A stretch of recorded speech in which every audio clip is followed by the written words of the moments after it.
ओ सिंध मुंहिंजी अमां ओ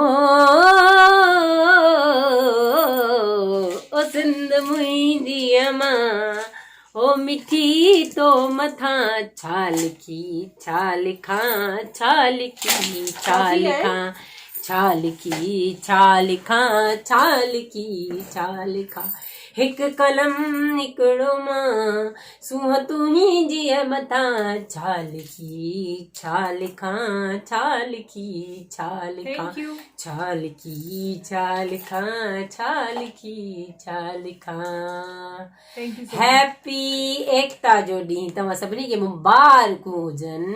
मुंहिंजी तरफ़ां बि अवां सभिनीनि खे कल्चर डे जूं खोड़ सारियूं वाधायूं हुजनि। ख़ुशि जो आबाद हुजो, हमेशा मुस्कुराईंदा रहो। आमीन आमीन। ऐं असांखे बि पंहिंजी दुआ में हमेशा यादि रखो। बिल्कुलु बिल्कुलु। तानिया कीअं आहियो तव्हां? मां बिल्कुलु ठीकु आहियां। तव्हां सभिनी जी घणी घणी रिक्वेस्ट करण खां पोइ तानिया चन्ना सां फाइनली हिकिड़ी मां वीडियो अपलोड कयां थी, मतिलबु हींअर रिकॉर्ड कयां थी, अपलोड थींदी तव्हां सभिनी जे लाइ। त सभिनी तमामु घणी रिक्वेस्ट कई हुई त प्लीज़ अदी तानिया सां वीडियो ठाहियो ऐं पंहिंजे चैनल ते अपलोड कयो। त फाइनली अॼु वीडियो मां ठाहे ऐं अपलोड कंदसि।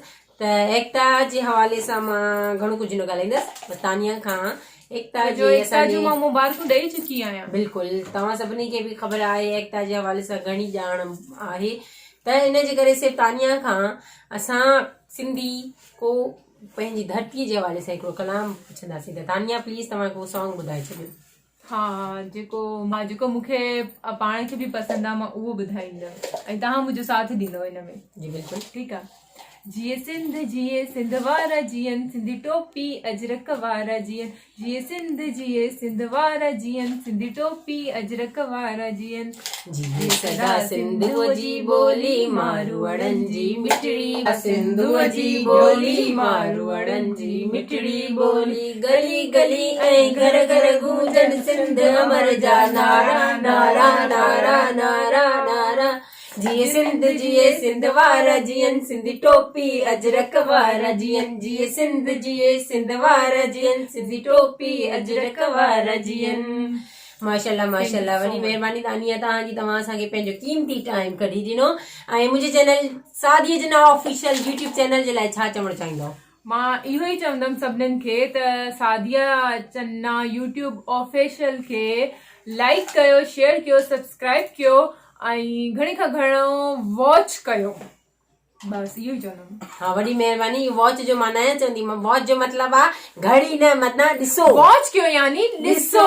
व्यू घुरजनि तव्हांजा ऐं तव्हां सभिनी जी वॾी महिरबानी जो तव्हां मुंहिंजी वीडियोस खे ॾिसो था, लाइक कयो था, पसंदि कयो था। ऐं यूट्यूबर्स वांगुरु उहा ई साॻी ॻाल्हि मुंहिंजी, त महिरबानी करे मुंहिंजे यूट्यूब चैनल खे सब्सक्राइब कयो। अदा अदियूं भेनर भाइरो, तव्हां सभिनी वॾी महिरबानी जिन जिन मुंहिंजे यूट्यूब चैनल खे सब्सक्राइब कयो आहे ऐं नाहे कयो सो उहे हाणे सब्सक्राइब करे छॾियो। Thank you so much. इंशाल्लाह। ओके, अल्लाह हाफ़िज़। ऐं तव्हांखे वीडियो पसंदि अची थी वञे त लाइक करे छॾियो ऐं कमेंट करे ज़रूर ॿुधाइजो तव्हांखे वीडियो कीअं लॻी, ऐं घणी पसंदि अची वञे थी वीडियो त शेयर कयो। अल्लाह हाफ़िज़। एकता जो ॾींहुं मुबारकूं।